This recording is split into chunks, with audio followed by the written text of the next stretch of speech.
Assalamualaikum warahmatullahi wabarakatuh.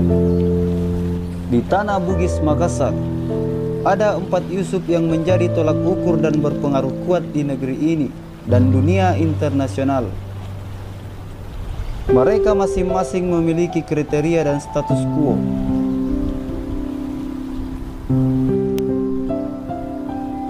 Pertama, dia yang pandrita atau ulama besar. Siapa yang tak kenal pahlawan Islam ini? Syekh Yusuf Al-Makassari.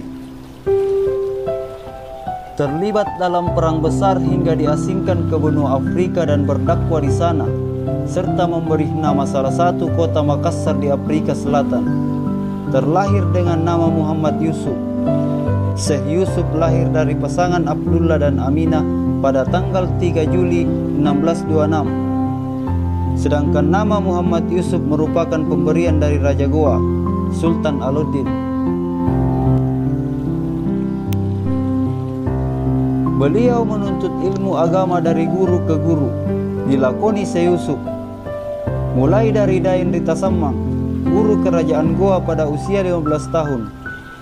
Saat itu juga berguru dengan Said Balawi bin Abdul Al-Lamah At-Tahir dan Said Jalaluddin Al-Aidid. Pernah juga berguru dengan Syekh Nuruddin Ar-Raniri dan mendalami tarekat Qadiriyah. Berguru di negeri Yaman pun dijalani. Saat itu Syekh Yusuf berguru dengan Syekh Abdullah Muhammad bin Abdul Al-Baqi, hingga ke Damaskus dengan Syekh Abu Al-Barakat Ayub bin Ahmad bin Ayub Al-Kalwati Al-Quraisy.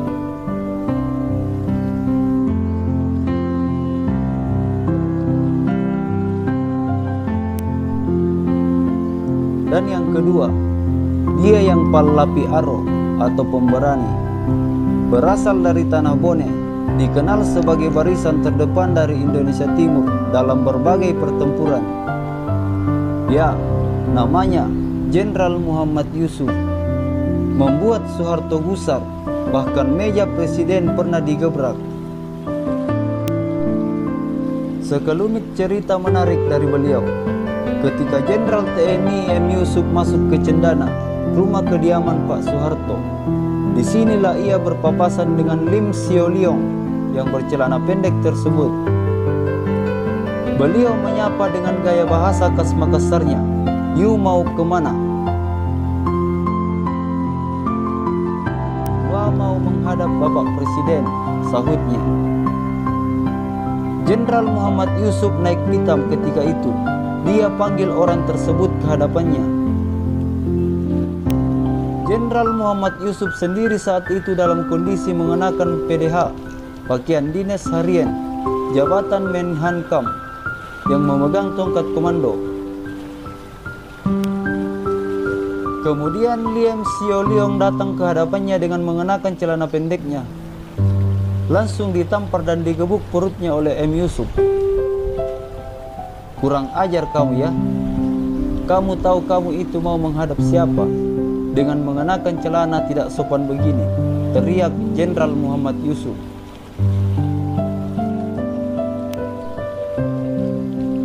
Dan ketiga, Baharuddin Yusuf Habibi.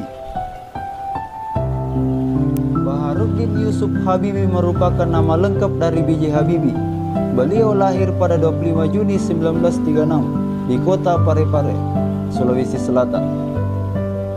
Presiden ketika Indonesia ini menempuh pendidikan SMA di Smak Dago, Kota Bandung pada tahun 1954.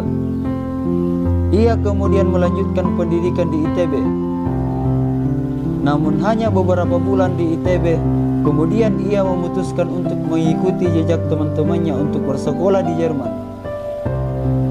Namun berbeda dengan yang lainnya, ia tidak menggunakan beasiswa dari Menteri Pendidikan dan Kebudayaan, melainkan dengan menggunakan biaya sendiri dari ibunya, yaitu R.A. Tuti Marini Puspowardoyo. Mengingat pesan Bung Karno tentang pentingnya penguasaan teknologi yang berwawasan nasional, yaitu teknologi maritim dan teknologi dirgantara. Dikala Indonesia waktu itu masih berkembang, akhirnya B.J. Habibie diberi kesempatan belajar di Jerman. Pada waktu itu, pemerintah Indonesia di bawah Soekarno gencar membiayai ratusan siswa cerdas Indonesia untuk mengemban pendidikan di luar negeri dan menimba ilmu di sana. Habibie merupakan rombongan kedua di antara ratusan pelajar SMA yang secara khusus dikirim ke berbagai negara. Kemudian Habibie memilih jurusan teknik penerbangan dengan spesialis konstruksi pesawat.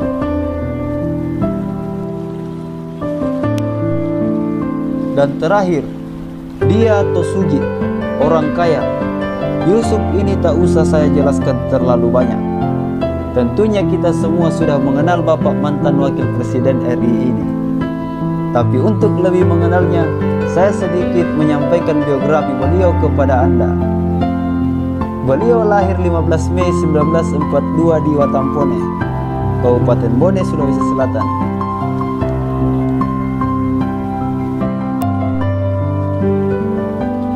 Yusuf Kalla merupakan anak kedua dari 17 bersaudara.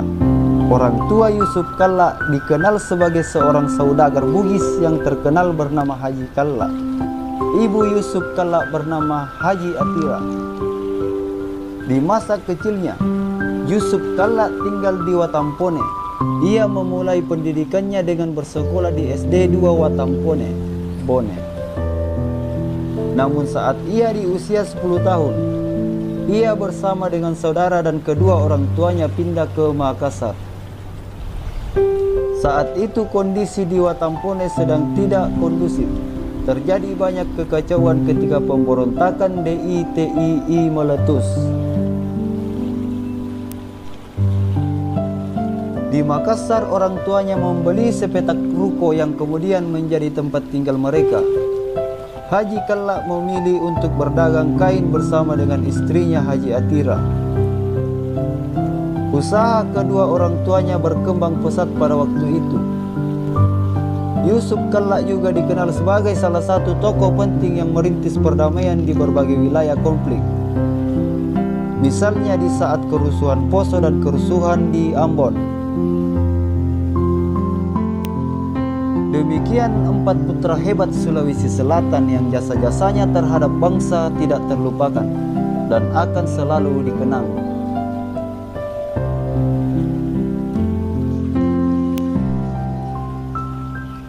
Terima kasih telah menonton video ini. Semoga kita semua dalam lindungan Allah Subhanahu wa Ta'ala dan dilimpahkan rezeki kebahagiaan tiada henti. Amin. Wallahu a'lam bishawab.